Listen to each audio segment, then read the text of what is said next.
Kaya tara, panoorin ang Galing Bulacan now!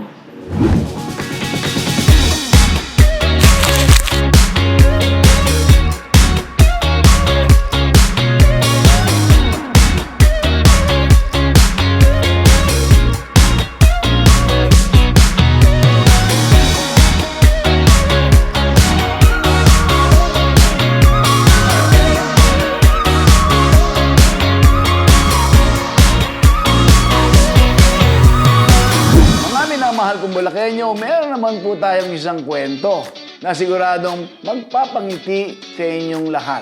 Kilalanin po natin si Praxedes Herman o kilala ng netizens bilang Katanders. Siya ay isang senior citizen, vlogger na nakatira po sa bayan ng Bukawi na patuloy na nag-e-explore ng mga mundo at nang nagbabahagi ng kanyang love sa food at travel. At mula po sa mga pasyalan sa Bulacan, hanggang sa mga kainan at sa lugar sa ibang bansa.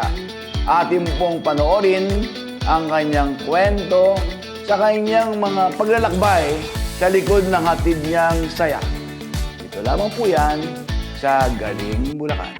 Kilalanin natin si Praxedes Herman na mas sumikat bilang Katanders, ang senior citizen vlogger na proud na nagmula sa Bukawi, Bulacan. Pero sino nga ba si Katanders? At paano siya napunta sa mundo ng travel at food vlogging sa kabila ng kanyang edad? Sabi nga nila, age is just a number. Kaya naman sa gitna ng makabagong teknolohiya at sa tulong ng kanyang pamangkin na isang Gen Z, sa edad na 69, kinareer ni Katanders ang pagiging isang certified techie.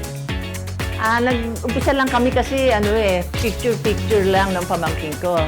Dahil siya ang kumukuha sa akin, sabi niya sa akin, lalagyan niya ng background na music para ilagay sa Reels. 2024 ang date noon. Tapos, nag-viral yung aming content noon. Food at travel ang madalas na laman ng kanyang vlogs. Mahilig kasi siyang magluto, kumain, at mag-travel. Pero dati, hindi pa niya naibabahagi sa internet ang ginagawa niya araw-araw. Hindi alam ng lahat, nurse si Praxedes at nagtrabaho sa ibang bansa sa loob ng 18 taon. Pero bata pa lang, mahilig na rin siyang maglakbay at tuklasin ang iba't ibang lugar at bansa. Ngayon, dahil gusto niya pa rin tuklasin ang mundo at manatiling masigla, sinubukan ni Praxedes ang bagong adventure para sa kanya, ang pagiging isang vlogger. Dito niya na ilalaan ang kanyang mga hilig gamit ang teknolohiya. Nung una kasi, maghahanap ka ng restaurant na pwede mo i-vlog na masasarap ang pagkain. Pero ni-invite kami, libre pagkain. Kung minsan binibigyan kami ng pamasahe. May kaunting pera binibigay. Kaya nagtuloy-tuloy.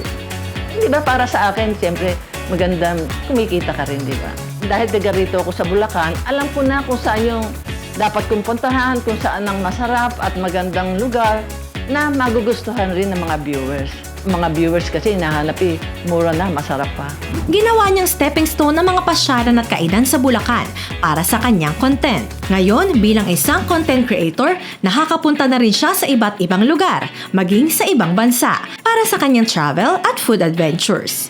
Okay sa bahay lang. Wala na ibang pupuntahan. Kung okay dito nga sa pag-vlog, kahit saan napupuntahan ko, nakakain ko lahat yung masasarap na pagkain.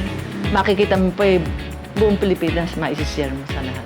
Siyempre, hindi rin niya magagawa ang lahat ng ito ng mag-isa. Sa bawat video at adventure, katuwang niya ang kanyang pamangkin, mula sa scripting, editing, hanggang sa pag-iisip ng kanyang mga next uploads. Yung pamangkin ko ang talaga promotor. Siya ang lahat ng gumagawa. Sinasabi niya kung paano ang gagawin. Siya ang director, nag-e-edit. Ako lang yung nagbo-voice over, saka pinaka-artista niya. Para kay Praxedes, hindi lang basta katuwang sa trabaho ang kanyang pamangkin, kundi kasabay din sa bawat saya ng kanyang paglalakbay. Sa bawat pasyalan, pagkain, at lugar na kanilang natutuklasan, laging magkasama sa tawanan at kwentuhan.